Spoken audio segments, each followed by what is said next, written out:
представители на Министерството, доктор Ишмов, доктор вземете отношение към този така важен за нас въпрос, защото човек е осъден. Просто е обличало състоянието си. Разбира се, аз от такива указания съм получил да събера всякакви фактологии, примери и проблеми, които възникват ежедневно пред болните с това заболяване. Ще направя един обобщен доклад. В същото време бъде и запис, който внимателно ще бъде послушан.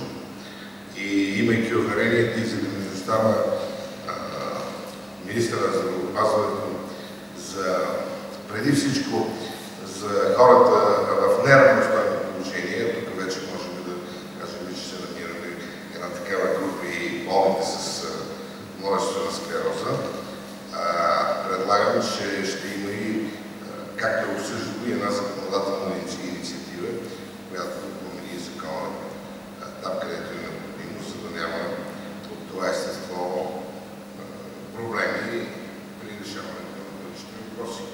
В същото време е въпроса за субсидиране в рамките на възможно за продължаващи научни изследвания, които да могат да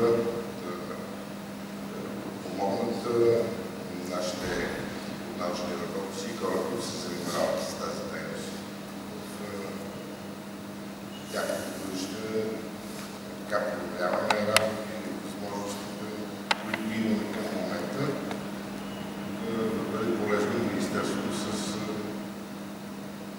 възможност